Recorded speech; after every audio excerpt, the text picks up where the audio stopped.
Spotlight. I'm Chrissy Wozniak. My guest today is a native of Venezuela who originally came to the United States to further his education. He attended Oklahoma State University and received a Bachelor of Science degrees in Animal Science and in Agronomy. And today he owns and operates TCTS Global LLC, a consulting company that assists businesses to bridge the gap with the Latino workforce in the agriculture and food-related industries to meet their needs for professional and skilled labor. He has delivered international talks, workshops, and webinars in Mexico, Nicaragua, Brazil, Venezuela, Canada, and the US. From Harlan, Iowa, I would like to welcome Orlando Gill. Welcome, Orlando, and thank you so much for your time today. Thank you, Chrissy.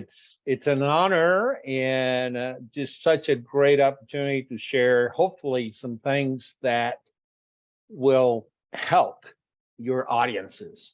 Somebody that might be thinking of solutions that may trigger some ideas. So thank you. Thank you.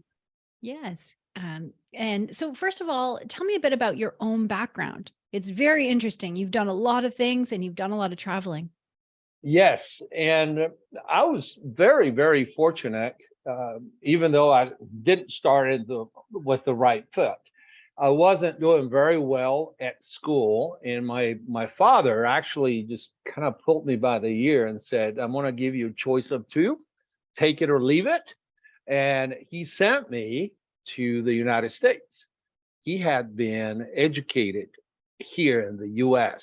So he provided me with the opportunity to come to the US. I was very young at that time, and I've been in this country for 43 years. I tell people that I came when I was 3, and then they get the calculator out and add the 43 and the 3, and they go, no, wait a minute, that doesn't add up. I've been here for a long time, and I was very lucky, very fortunate, because I came in on a plane. I came in with a passport. And I came in with a little bit of money with me, which is not the same situation that many of our immigrant population today faces, you know. Absolutely. So I came here to go to school. I was very, very lucky to be given that opportunity, and then I never came thinking that I would stay in the United States. It just happened.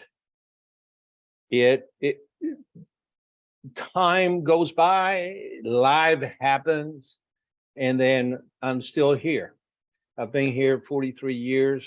My two children, Garrett and Tanner, live in Oklahoma. They're Americans. They're in their 30s now, and I had the opportunity to do different things. But today, our mission, and this is important to me, it's important to us, it's important to our company, is that our mission is to develop talent. And we do that by the positive impact that we have on each individual that we speak to or engage with as we interact with them. And we get up every morning thinking of our mission, and that's really what we do. We're developing talent, and hopefully there is a change in the paradigm that when we think of agriculture, we don't think of the individuals that we work with as labor, but rather think of them as talent. So that's where we come in. That's, I believe, the biggest opportunity that exists in especially agricultural operations these days. Yeah, that's amazing. So tell me about TCTS Global, why you started the company and really what you do. Well, we started back in 2001 just doing translation work. And for the companies that I worked for, I would be asked to do some translation work, some interpretation work. And I did that for several years. In 2008, we started a program where we brought professionals from Mexico on TN visas, and we have been at it since that time. Today, we have grown exponentially. I worked with this lady, our partner. My wife and I decided to ask her if she would give us the opportunity to work with us. And she's in Argentina. She's our CEO, and it's been almost 4 years. Our growth has been exponential. Today, we have operations in Argentina, Brazil, Nicaragua, Mexico, the US, and pretty soon we'll be expanding into Canada. So you're Canadian, aren't you? I am, yes, yes. And also immigrated to the US.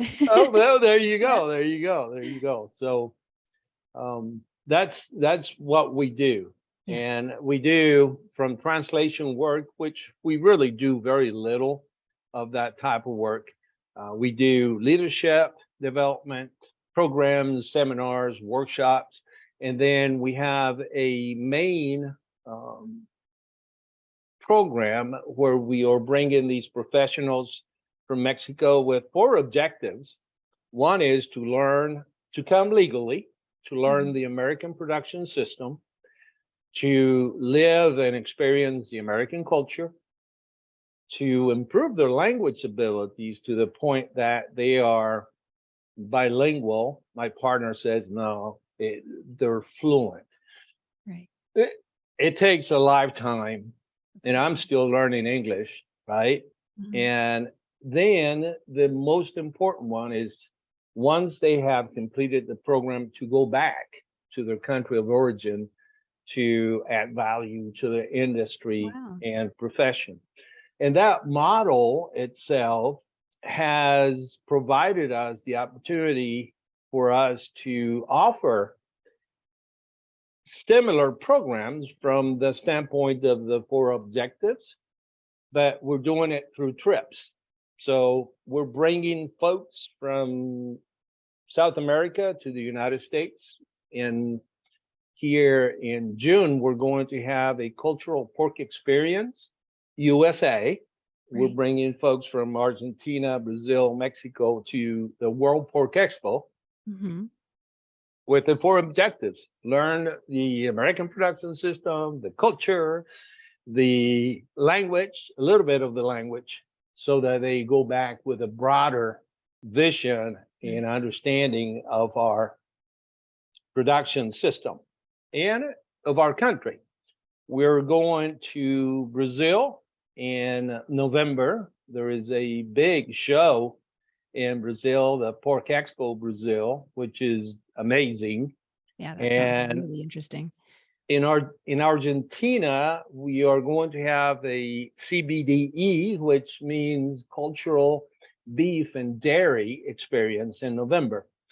Same model, same objectives, but we're going to be taking individuals from the dairy and beef industry.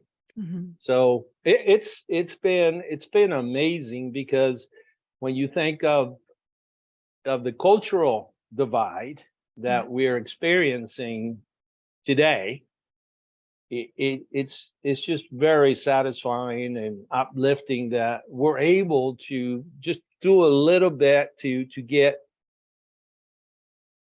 people together and to get people to understand each other and to look at people as talented people and not as a commodity, if we think of them as labor.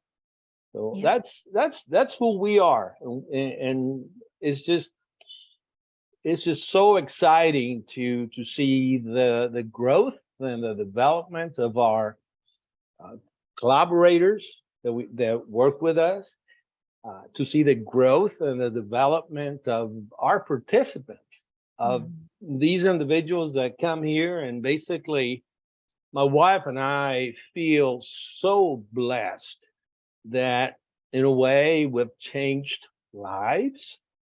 And today, it's just their kids are, they're our friends, they're our family. So it's just very, very uplifting and very satisfying to do the work that we do. Yeah, I love Yeah, that. yeah, And before you came to Iowa, you were training production manager for Seaboard Foods, and that's one of the country's top 10 pork producers and processors. So I'm sure because you had, feet on the ground, you were really working within several, not just food, but also production. What sure. kind of labor issues did you see there? And is that where this kind of started? It started around that time. Hmm. Back then, I did several. I had several opportunities within Seaboard Foods. Great company, just a growing company, and I actually ended up working at a farm. And the farm that I worked at, there were 50 employees, and there was, I think, one or two Anglos, because the rest of us were Latinos. I was the farm manager, so I had to, and it was fairly easy for me because they were all Latinos. We spoke the same language, even though that doesn't really help that much because it's about people, right? At the end of Hmm. the day, no matter what language you're speaking. But a 13,000 sow farm, and we had issues with the cultural divide. We had issues with our folks trying to fit in the American culture. And Hmm. then when you looked at the system as a whole, that was a challenge for some of the managers. That you had managers that did not know much about the culture, did not know much about the language, and then you had that divide there where it just offered many, many opportunities. Right. Yeah. Wow. And do you work only with the swine industry, or are there other industries that you have focus on? Well, we have in the past, we have worked with the dairy industry. We Hmm. have worked with them, but primarily with the swine industry. We are in the process of expanding into poultry and expanding into processing plants with Right. the food industry. And we've done a little bit here, a little bit there, but now we're actually focusing on growing that business, that part of the business. Oh, And it's that's just great. amazing the opportunities. And Mhm. and we tell people we're not an employment agency. Mhm. Excuse me. We're not an employment agency. We're not coyotes. Mhm. Everything we do is legal. Right. Yeah. And then we're not human traffickers. Mhm. And I hate to say it, but sometimes we have taken advantage of individuals that may not understand us Mhm. the way they could. Right. And so there is Yeah. there is opportunity there from both sides, of Mhm. course. And that's we're just bridging that gap Right. Yep. and That totally makes helping sense. folks Yeah. understand each other better. Yeah. And migrant workers, they're seen by producers over the US and Canada not only as an integral to the success of their farms, but also as an extension of their own families in many cases. So what tools do these producers need to ensure success for the farm and for the worker? I would say that they would start with empathy Mhm.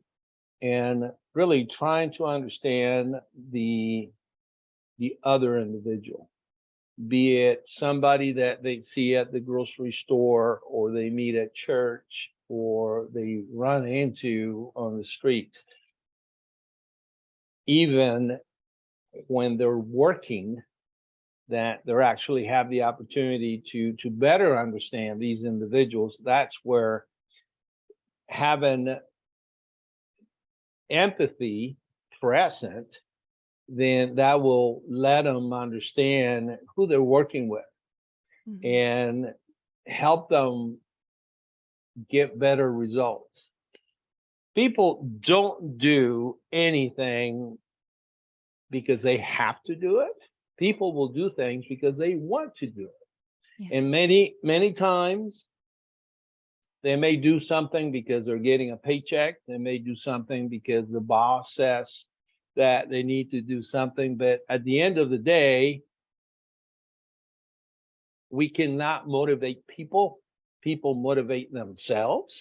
That's a good point. So understanding and having that empathy present, having that understanding, and in a way putting yourself in the other folks' shoes, I think it would help just enormously. You know, one thing that I have thought, and somebody that would take me on the idea, I would like for them to cross the border south and then do the same thing that some of these people are coming up. Right. Would you imagine what? Many times we feel that people that are coming up are here to take advantage of us. There's some, sure. There's always bad people. But can you imagine leaving your family, leaving your country, leaving what you know to come to another country? It must be pretty tough and pretty hard for you to make the decision to cross the border. And I'm just referring to folks that just don't have the ability to come here legally. But then at the same time, it's the same thing. You're going into unknown waters. Right. You're going into something that is completely foreign to you. Yeah. So how do you deal with that? How do you get lonely?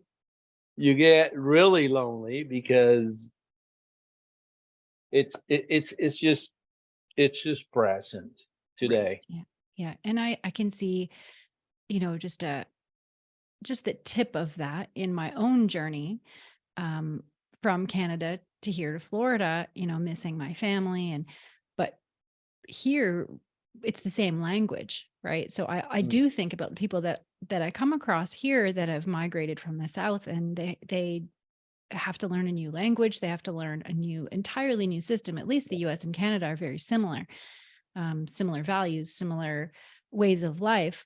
So yeah, so I can think, we definitely need to start it with empathy, right? Even, yeah, for sure. And so, through my own journey as well, I've seen, the kind of the inner bowels of the immigration system with its pluses and its minuses, and it's scary even doing it legally. It's still scary. It's still, a huge thing. But what changes to the immigration and work visa system would you make if, you were king for a day and it was up to you, and why would you make those changes? Do you have an easier question? Oh my goodness. That's a big question. Very interesting question, because there's so many things that could be done.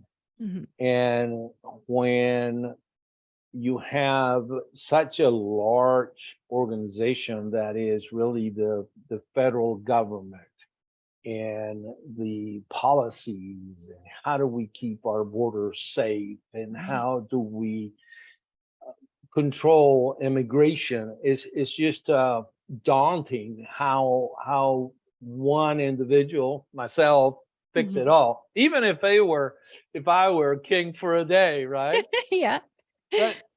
But I think little by little, it would certainly help. One comment that I would have would be, if you can let your right hand know what the left hand is doing, that would be a huge help to get things started.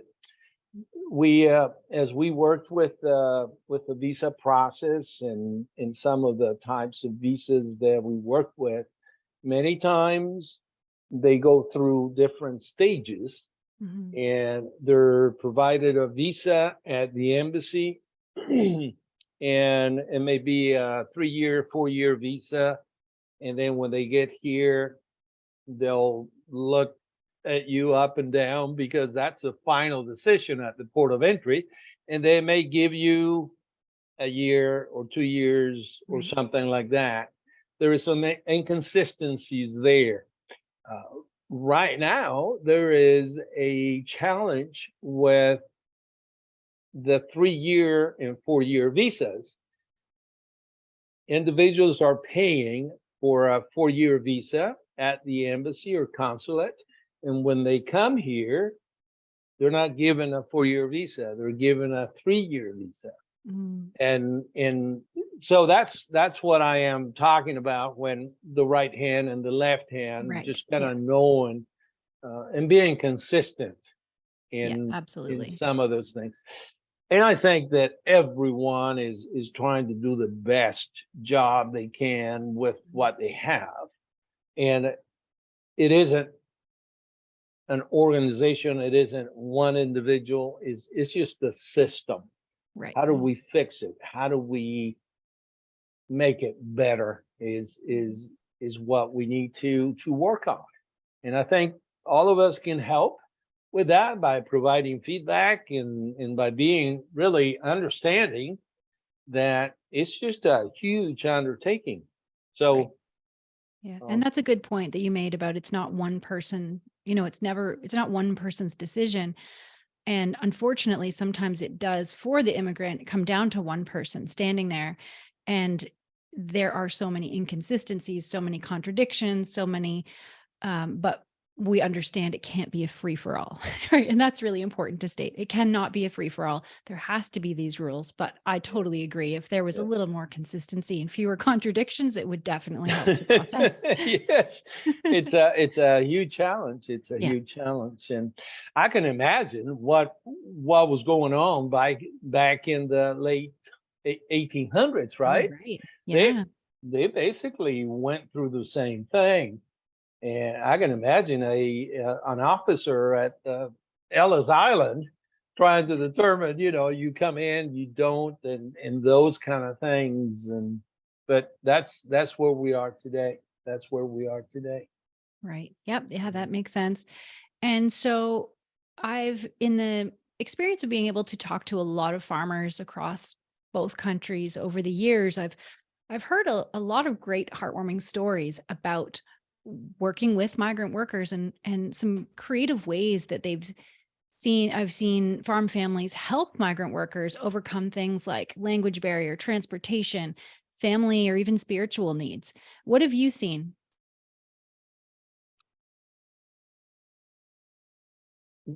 I run into the challenge of some folks not looking at immigrant labor as a commodity Yeah. and not as talent. Hmm. And what that does is it doesn't, in my opinion, humble opinion, that I think what that does is that it doesn't allow for that relationship to grow. Yeah. Now you have huge companies that there's so many layers that perhaps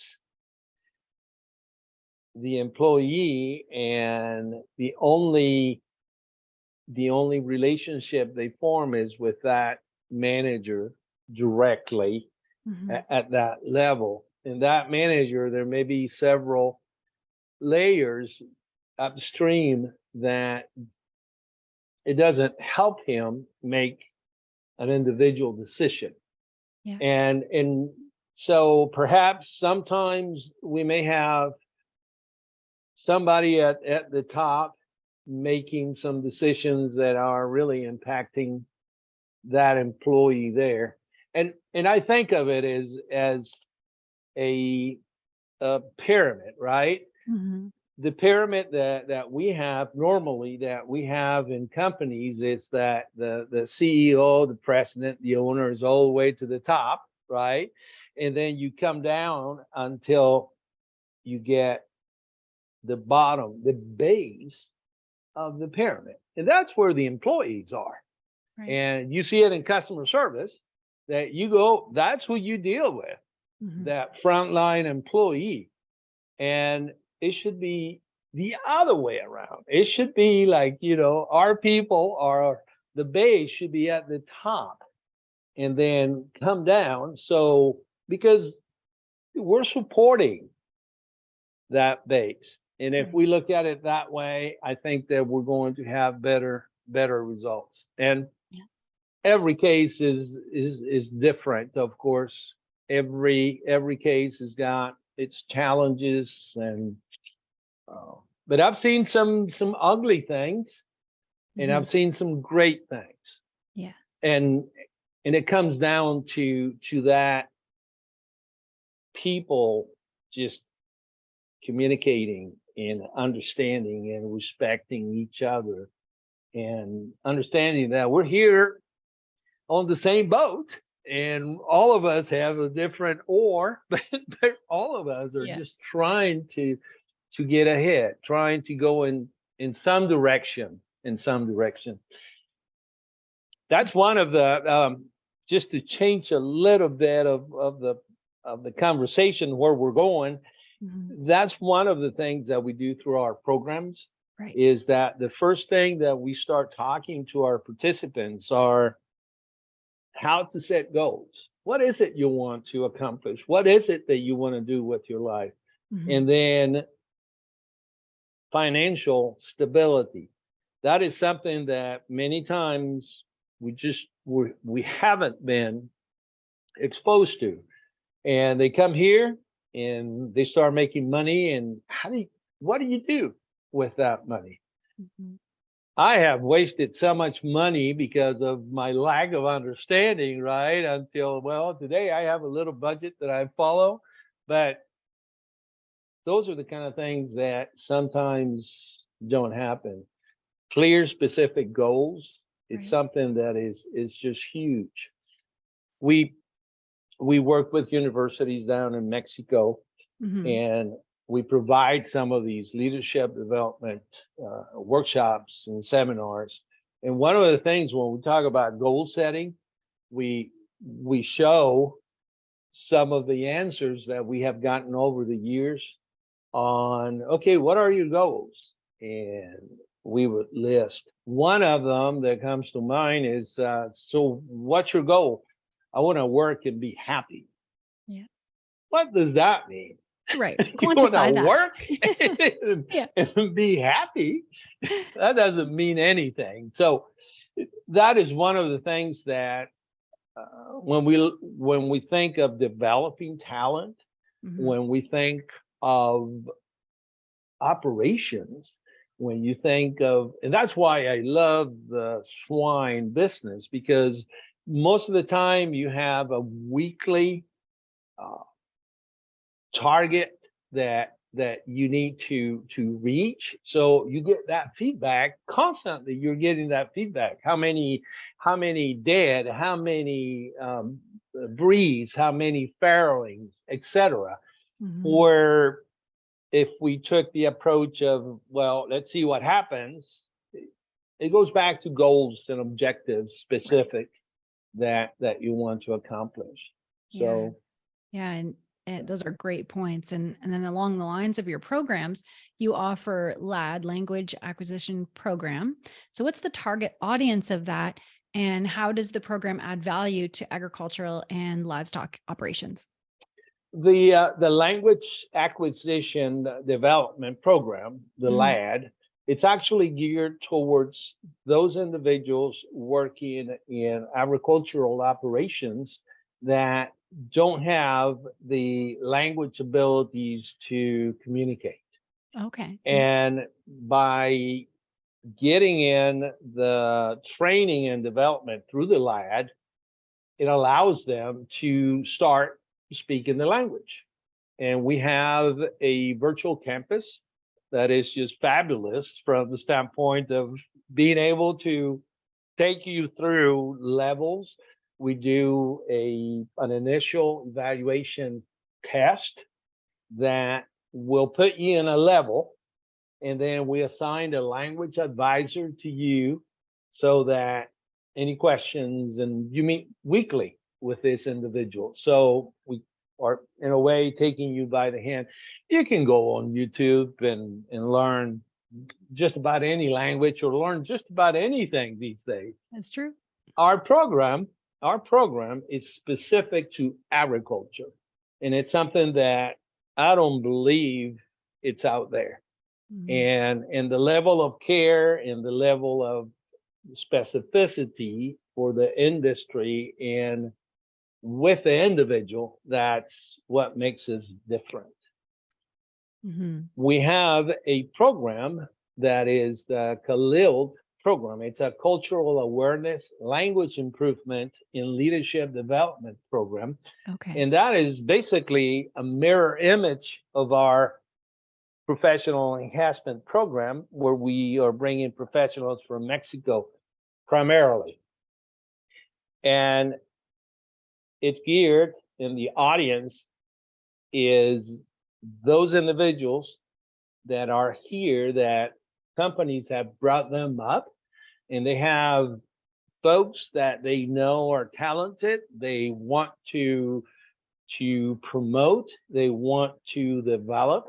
And the Khalil's program then addresses the cultural awareness, the language, and the leadership development.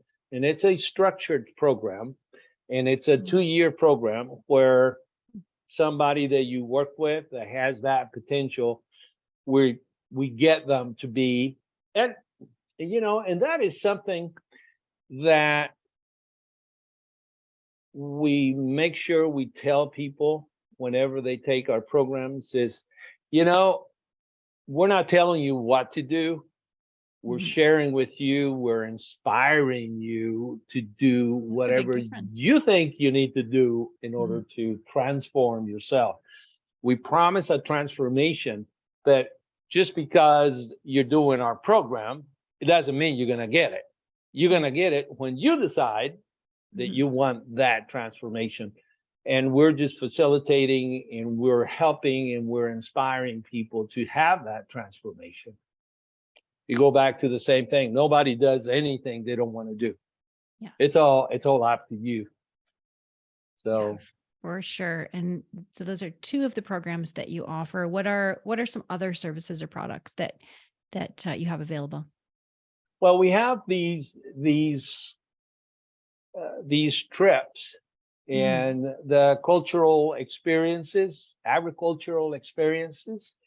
Just recently, we took a group of university students to Mexico on a cage.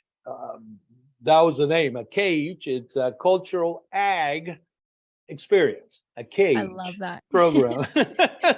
and these were students, 12 of them, that we took them down to Mexico. The professor, Dr. Drew Luger from the University of I shouldn't say the University of Illinois because he's going to hate me. Illinois State University, right? Yeah. There's a big rivalry here, as you know already. We took these students as a result of him being in a cultural pork experience we did back in February. And same for objectives. Learn about the Mexican production industry, learn about the culture, experience it, learn a little bit about the language, and then come back with a broader vision, a broader picture of what it is to produce and be in agriculture in other countries. We're going to be doing that too in Brazil when we're taking them to the expo. We're going to be doing that in Argentina.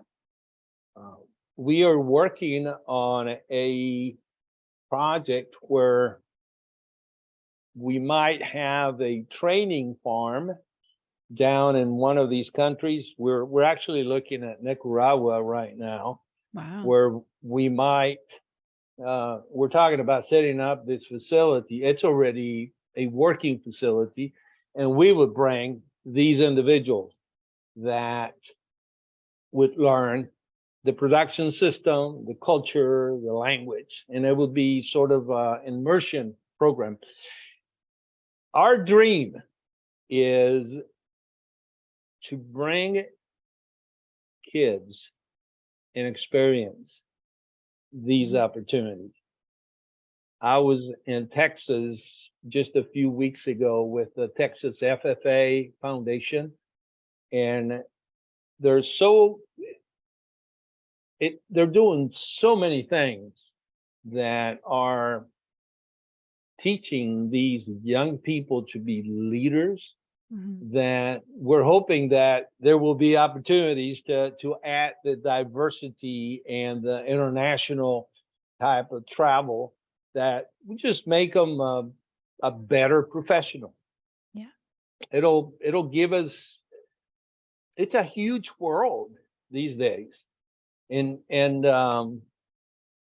well, sometimes we get messages at 3 o'clock in the morning or at 7 o'clock, and well, if you're not taking off your notifications, that's your fault. But we have such a global economy now that we have people that we work with, and in my case, Argentina, there's a 3 hour difference. Spain, there's a 7 hour difference. So right. It's providing the opportunity for someone to develop that international awareness and understand the fact that agriculture, luckily, still happens all over the world. That it's an opportunity. It's an opportunity to have Absolutely. those. Yeah, so, and it is so important for especially our youth to get out of their bubble of just their community, right, and see what's happening all across the world. That's really incredible. I want to go on these trips. This sounds great. Well, you're invited. You're invited. I know you have a dairy background, and I'd love for you to go see and experience the agricultural aspects of Argentina, besides, of course, eating lots of meat and enjoying the gastronomy, down there. Yes. That's amazing. So I have one last question for you. Reading through your biography, through your bio that you sent, and you are a spiritual person as well. So what did God put you on this earth to accomplish? Why do you serve the ag industry in that way? And what's your greatest passion in it all? Thank you for asking. And faith has certainly been a big part of my life. Not always. I was a little wild at some point. I think we all were. But it's I've come to realize that each one of us has the responsibility to share their talents. And all of us have been given so much that we're responsible to share those with the world. And we are tasked with taking that light and share it with someone. And I'm not talking about grabbing a Bible and hitting somebody over the head with it.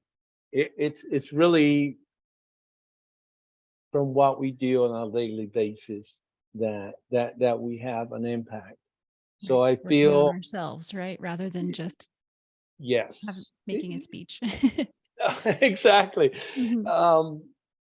We show really with our actions what we are all about, and we can blah blah blah blah all we want, that at the end of the day our actions really determine who we are. Mhm. in what we think about and what we feel we're put on this earth to do. So I'm blessed beyond belief. Blessed. I'm blessed to be here with you to be able to share these ideas. So I thank you. Yeah, and thank you. So where can people go to learn more?